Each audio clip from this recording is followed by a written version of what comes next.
I am going over the purchase agreement that we typically go over when you write an offer on a home, because the market's so crazy right now. We don't have a lot of time to do that, to meet in person and get schedules to meet up. So I thought we could go over this online. You could watch it at your leisure and then ask me any questions you have. So we're going to jump right in. This is the standard state form that all realtors use to write an offer, so you won't see any different forms anywhere over there. I will say I'm trying new technology, so if it's a little clunky, bear with me. I'm still trying to figure it out a little bit.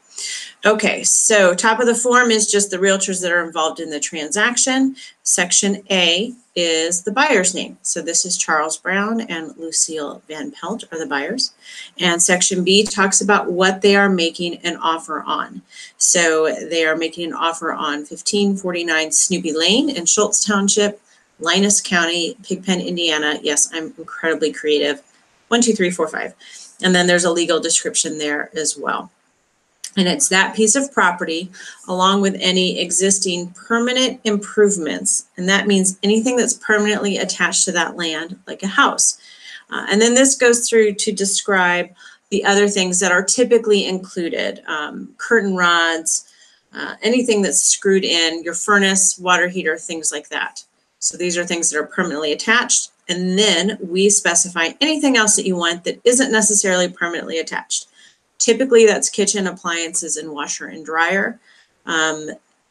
It can be other things like a pool table, but lenders kind of freak out about that. So if that is the case with you, then we probably need to discuss that a little bit. The next section, line 19, is if anything is excluded from the offer. Typically that's blank, but sometimes there's, perhaps there's a washer and dryer that they want to leave, but you have your own, so you want them to take it with you. So that's just saying, hey, take these things with you. Line 21 typically doesn't apply unless you're buying a property that has a propane tank for heat. This just talks about how we're going to handle the heating fuel in the sale. Alrighty, now the important part, price. So section C is about your offer price. And it also is a contingency, and there's lots of contingencies throughout this offer that sort of protect you as the buyer. Here's the first one, and that says that if you obtain an appraisal of the property, it's contingent on the property appraising at no less than the purchase price. If for some reason it doesn't appraise for the purchase price, typically we go back to the seller and we try to renegotiate, but you can also just walk away from the agreement and at that point get your earnest money back, which brings me to earnest money. Let me scroll down here a little bit. Up. Okay, earnest money. So this is telling the seller how much earnest money you are going to submit, in this case, $2,000. That is negotiable. The seller could come back and ask for more. They typically don't, but every once in a while they do.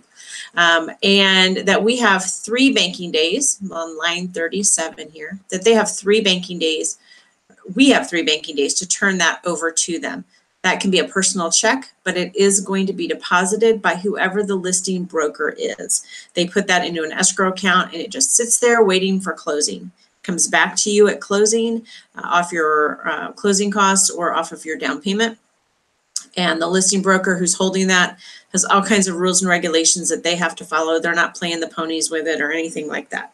But that's earnest money. And then the second point under there where it says disbursement, just a big long paragraph that talks about all the rules and regulations surrounding how that listing broker who's holding the escrow money, how they can disperse that money. Basically, it's for closing, or if the deal falls apart, both parties, the seller and the buyer, have to agree who gets that earnest money. Sorry, my phone's ringing. Shocking. Hold on. Okay, we'll call him back here in a second. All right, let's go up to the next one. This is just a little bit more here at the top of the page about earnest money. Typically, if earnest money becomes a bone of contention, the deal falls apart, no one can agree who gets the earnest money, it ends up going to small claims court. I would say 9 times out of 10, the judge probably just says split it. Or they put you in front of a mediator and try and work it out. But that's pretty rare. I've closed about 800 sales, and I think I've only had that happen once. So that's a pretty good percentage. Section E, we are going to create another contingency, which tells the seller how you're going to purchase the property. And it's going to also, so that's going to protect you. So if it's cash, we would check the cash box. Typically, it's number 2, a new mortgage. In this case, it's a conventional mortgage where we put 20% down and the mortgage loan is for 80% of the purchase price. Payable in not less than 30 years and an interest rate not to exceed 5.25%. Now, this isn't a requirement, meaning if interest rate went up to 5.5%, you can't buy the house. It's just protecting you that you wouldn't have to buy the house necessarily, but honestly, you probably still would. If interest rates, something crazy happened and they went up to 17%, this would be your out. So it protects you there. If you were going to ask for some closing cost assistance, that might be noted in here, but we're going to come to that a little bit later in the contract as well, if that is part of what your offer package is. All right, and then there's some other assumption, conditional sales contract, the other ways that you could pay for the property. All right, section F. This is where we sort of reassure the seller that we're not going to wait until the day before closing and then say, oh, shoot, we got to go get a mortgage today. That you know it takes some time and that within 3 days of the offer being accepted, that you would make a written application for financing. You've probably already started that process because if you're talking to me, I've probably sent you to a lender and you've gotten pre-qualified. So that starts the process. And then no more than 35 days after acceptance in this situation for final loan approval. Appraisal's done, underwriting's done, all that good stuff. Section G is about the closing date. Typically closings are going to be 30 to 40 days, somewhere right in that sweet spot. Every once in a while, you've got something odd that's going to be a little bit different. So the closing date is on or before, in this case, March 29th, 2018. And then if we want to close earlier, both parties have to agree. If we want to close later, you have to beg the seller for an extension. So we want to make sure that we're realistic with our time frame. Then there is a fee that is charged by the title company. So the title company is that neutral third party that all the funds come to, and they disperse everything and they make sure that the house is free and clear. So they play a really important role, although you're probably, they're not somebody who comes up in everyday conversation. But they charge a fee, a few $100s to each side to perform that duty. And they're going to come up a little bit later in the contract too. So in this case, we say the title company fee or the settlement fee. This is different than your loan closing costs. So that's really important to understand. People get those confused a lot because we sort of lump it all into this closing fee. This is just the title company fee, not anything to do with your mortgage. A few $100s to each side. We typically share that equally. That can change. That could be something different. But in this market, the custom is we share that equally. The number 3 is if you were making an offer that was contingent on the sale of your current home, we might include some contingencies about that in here. Not a great offer in a seller's market. It just kind of doesn't fly because the sellers are a little bit in charge. So typically it's not contingent on closing another transaction. But if that's the case, we'll have additional paperwork for you to do if you're doing a different kind of contingency. Number 4 is just a good funds rule that says that if you have to bring more than $10,000 to closing, we're notifying you now that that money legally, it's a state law, has to be wired to the title company. You don't need to worry about that right now. That's just what this is saying. We'll walk you through that when the time comes. And then number 5 is talking about wire fraud, making sure you've got good information for wiring your money. Again, we'll walk through all of that when the time comes. Section H is about possession of the property. So in this case, we're asking for possession at closing. A lot of times possession is something like 7 days or 10 days after closing. And that's totally fine. That's pretty typical. Gives the seller a chance to move. But if the seller doesn't give you possession at the date and time required, right here, circle that, hopefully you'll see that, they have to pay you $200 a day until they get out and give you possession. Rarely happens, but I go over that because it happened to me the first time I ever bought a house, and the sellers did not get out for 3 days. And I got my liquidated damages, darn it. Number 2 in this section talks about the maintenance of the property. And this is sort of where if they're maintaining possession after closing a little bit, they have to maintain the property in its current condition, the condition that you saw it in when you wrote this offer, until possession is delivered. So if something breaks, they have to fix it. If they punch a giant hole in the wall when they're moving out, they are supposed to fix it. This is what protects you for that. Casualty loss talks about if something bigger happens, like a tree falls through the roof, then you can terminate the agreement, get your earnest money back, or you can close the transaction, but you kind of work with the seller's insurance company to make sure that you're satisfied with the repairs. And then number 4 here just says that the seller has to pay for all utility costs, again, through the day of possession, not necessarily the day of closing. Those can be different things. Section I doesn't come into play very often. This is about a survey, and typically we waive surveys unless they're giant 160-acre parcels of land that are going to be timbered kind of thing. Surveys can be very expensive, so unless there is a grave concern about somebody's mini barn or fence that it may be across the property line of this property, we typically waive the surveys. You can find plat maps down at the courthouse, and that gives you all that information as to where the property lines are. So if you have questions about that, let me know and we can talk about that a little bit more. Section J is another contingency. Oops, I went too high. About flood area. By now you should know if the property is in a flood zone or not. However, if that changes, which can happen, I've seen that happen where a property was not in a flood zone, and then we realized it was in a flood zone. You can terminate the agreement if you don't want to proceed. Flood insurance can be kind of pricey, so it could change your monthly budget enough that it could keep you from buying groceries. So that just is a protection for you. The last one doesn't really apply, the buyer terminating the agreement if the property is subject to building or use limitations by reason of location. This is more like a zoning thing. If you were purchasing the home because you intended to put a bed and breakfast in, and then the county said, nope, can't do that. That's not probably the case in this situation. Letter K here on line 150 is another contingency. It's homeowner's insurance. So completion of the transaction is contingent on you being able to get homeowner's insurance, say within 20 days. So usually we kind of go through inspections, and then your lender is going to start nagging you about getting homeowner's insurance set up. So that's a good time to make those calls. You don't need to pay for the homeowner's insurance. That can be paid for at closing, but you just need to get it set up. Your lender will need what's called a deck sheet or a declaration sheet sent to them. Your insurance agent will know exactly what they need to do. They'll just need to know who your lender is. All right, section L is one of a couple sections in here that basically say I'm useless, I know nothing about nothing, why are you even talking to me? And if you have any concerns about environmental contaminants, don't believe anything I say. I'm not an expert, I have no special training or knowledge.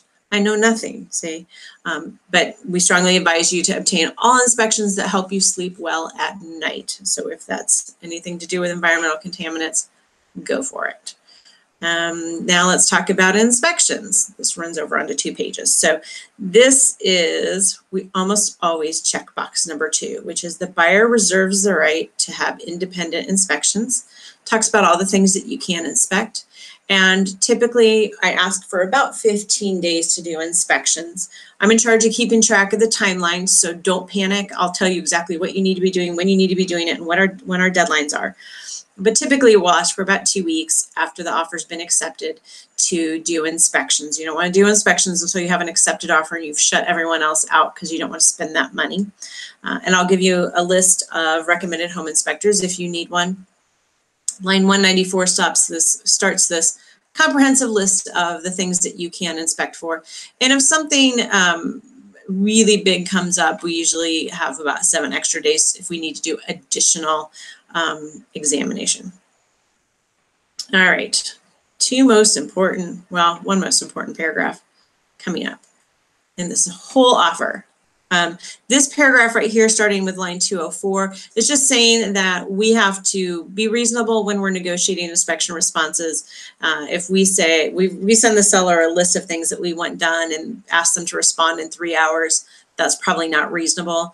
So that we're just saying we all agree that we're going to be reasonable as we negotiate. This is just for inspections, being reasonable. This is the most important paragraph, 214, line 214.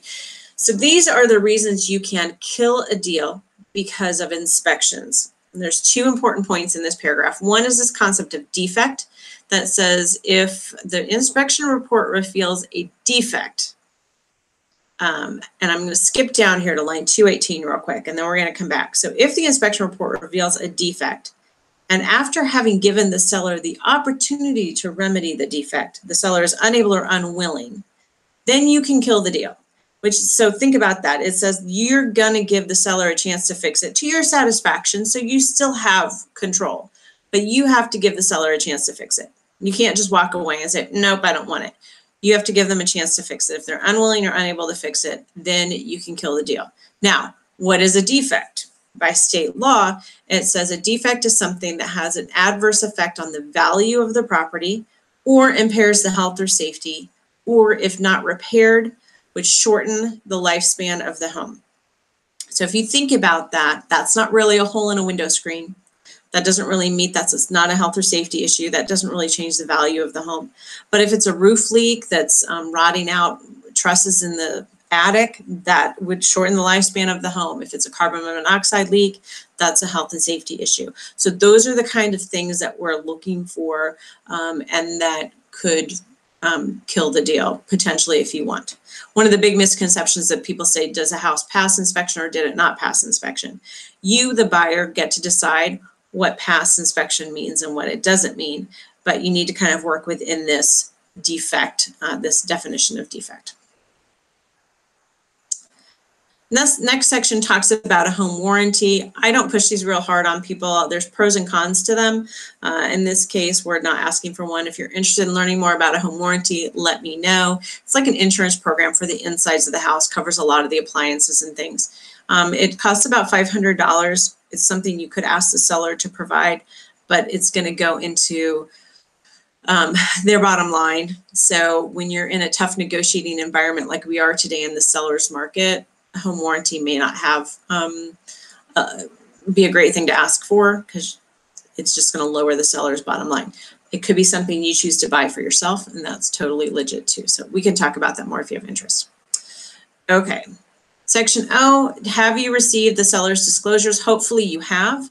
That is, there's 2 pages, got a lot of little boxes. We look at it to see how old the roof is. And it's got any other, if there's any known defects, typically there's kind of nothing disclosed on those. But this is stating that you've received that, and also stating, if it's applicable, number 2 there, that you have received the lead-based paint certification that would disclose if the seller's ever had the home tested for lead-based paint. If the home was built after 1978, that document's not required. So that's why we would check not applicable. All right, let's talk about title insurance a little bit more.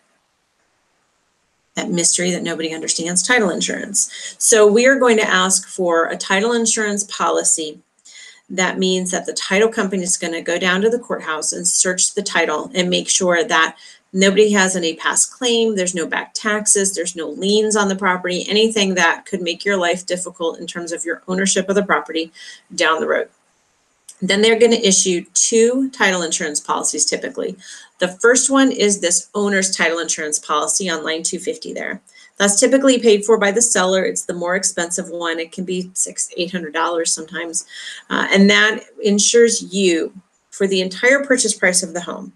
So if someone knocks on your door and says, hey, this is my house because my grandparents left it to me 50 years ago and I just didn't claim it and something funky happened with the deed or whatever, then this insurance policy would pay out up to the entire purchase price of the home to make that person go away. And they have attorneys that kind of fight the case and all that stuff. It's not anything I've really never seen it come into play, but if it did, if something like that came up, you would certainly want this title insurance. So do not buy a home without title insurance. The second title insurance policy on line 254 is a lender's title insurance policy. That's because your lender, if you have a loan on the property, they have a financial stake in the property being free and clear too. Typically that's a buyer cost. It's much less expensive, maybe $150, $200 than the owner's title insurance premium, but you got to get it if you have a mortgage on the property. If you are asking for closing cost assistance from the seller, that will be included. We're just going to check the box that says this is a buyer cost, and then it's going to be in the allowance or the seller paid closing costs. All right, let's keep on going. Line 259 talks about who gets to choose the title insurance company. Chances are you don't care. If you do care, let me know. There's really only a couple title insurance companies here in town, and they all do a great job. So it's not a huge issue. And we do want that title commitment ordered immediately so that if something comes up, there's an unpaid lien or something like that that needs to be addressed, we have plenty of time to do that. All right, keeping on. Oh, property taxes. typically, section Q here, typically we check box number 2. I'm going to try and flip to another screen and see if that works. Because I want to talk about how property taxes work in the state of Indiana. Let me see if that came up. We pay property taxes in arrears in Indiana. That means that, I don't think that came up. Hold on one second. Talk amongst yourselves while I figure this out. I sound like my mother when I get nervous and then I start to sing. Oh, criminy. That's not what I want to do. Hold on. I'll be right there. I promise. Promise. This is really important and super confusing. Okay. This will work here. All right, we pay property taxes in arrears in the state of Indiana. That means that the property tax bill that's coming up in May of 2018 actually covers January through June of 2017. Now, it doesn't make sense for you to pay that property tax bill because you didn't own the house during that time period. But we don't trust the seller to come back and pay it, right? Because they're long gone. They've got their money, they're gone. So what happens is the seller's going to give you a credit for those unpaid property taxes and just say, here's the money now. You pay it when it comes due. We'll all call it even. Now, in actuality, you're probably not going to have to pay anything out of pocket necessarily because your lender's probably escrowing, collecting for that property tax bill, and they'll pay it when it comes due. But this is kind of how it works. And you can think about this, understand it, and then promptly forget it. So tax bill, May of 2018, that covers January through June of 2017. Did you own the home during that time period? Remember, we've got a March closing date in this example. No, you didn't own the home. So if not, the seller's going to give you 6 months, January through June, of credit at today's tax rates, and you pay that bill or your lender pays that bill. Next tax bill is November 2018. That covers July through December of 2017. Did you own the home during that time period? Nope. So you get another 6 months of credit, and you or your lender pay that tax bill in November of 2018. One more. May of 2019 comes another tax bill. That covers January through June of 2018. So did you own the home during this time period? Some of it because you closed at the end of March. So you own the home for about 3 months, April, May, June. So you're going to get a credit of about 3 months worth from January 1st to the date of closing. And then you pay that tax bill when it comes due. Make sense? Okay, let me switch back over. And then, like I said, you can promptly forget all of that. Oh, I lost my thingy. Here we go. Hang tight. I'm getting it figured out. Okay. I want to go here. And share. All right, I'm back. Yay. Okay, so that's what that means. All taxes that have accrued for any prior calendar year that have remained unpaid will be given to you in a form of credit at closing. This is actually going to offset some of your closing costs, but then your lender will start collecting for the taxes and pay it when it comes due. If you want more information about that, let me know. It's super confusing. You don't really need to understand it or remember it because there's nothing you physically need to do in terms of the taxes, but just kind of know that you understood it at one point in time. All right, R, prorations and special assessments. That just means if it's not typically used. This is more like a condo situation where sometimes they do assessments, special assessments to pay for new roofs in the condo and the monthly HOA fees aren't enough to cover it. Then it's saying that any special assessments will be prorated as to the date of closing. Typically doesn't come into play. If it comes into play, we've probably already talked about it. All right, S, time is of the essence. This is a standard contract clause that says that we put timelines in throughout this whole contract period and we all agree to stick to them. What's important to understand is this bold line right here, which is that the seller and the buyer have the right to withdraw any offer or counter offer prior to written acceptance and delivery. This can become important because if you make an offer to a seller and the seller counters back at you and gives you a couple days to think about it, during those 2 days that you're thinking about it, someone else could swoop in and make a better offer. The seller could rescind that counter offer that you're thinking about and go with this other offer and you're kicked to the curb. So I always encourage people to make decisions as quickly as they're comfortable Although I'm never going to pressure you to make an offer, but try and move through it as quickly as possible so that doesn't happen. If another buyer shows up, you could get into a multiple offer situation that's going to just drive the price up. And there's no sense in that if we can avoid it. Section T is if the property is under a homeowner association, then we're asking the seller to deliver homeowner association documents to you within 3 days. And you have 3 days to review those and be okay with those. And now comes a bunch of stuff that you can read through at your leisure. Section U talks about attorney fees. This is another standard contract clause. If this contract has to be enforced in the court of law, that the losing party pays the winning party's attorney fees. And a bunch of other additional provisions under Section V. Talks about crazy things like underground mining. You should be aware if that's happened. I don't know anything about whether that's happened on the property you're looking at. Probably not. Here's where you look if you're interested in meth labs. Want to know where to find some meth, I guess. Sex offender registry. We're going to ask for a general warranty deed, which is the best kind of deed. If you're foreign, if the seller is foreign, I don't know why we have to tell you this. If the seller is foreign, they have to pay a special tax. They're in a special tax obligation situation. I don't know why you need to know that, but you do. Signatures that are emailed digitally. We do a lot. Obviously, if you're watching this, you're probably doing digital signatures. Those are okay. We all agree that those are okay. More stuff.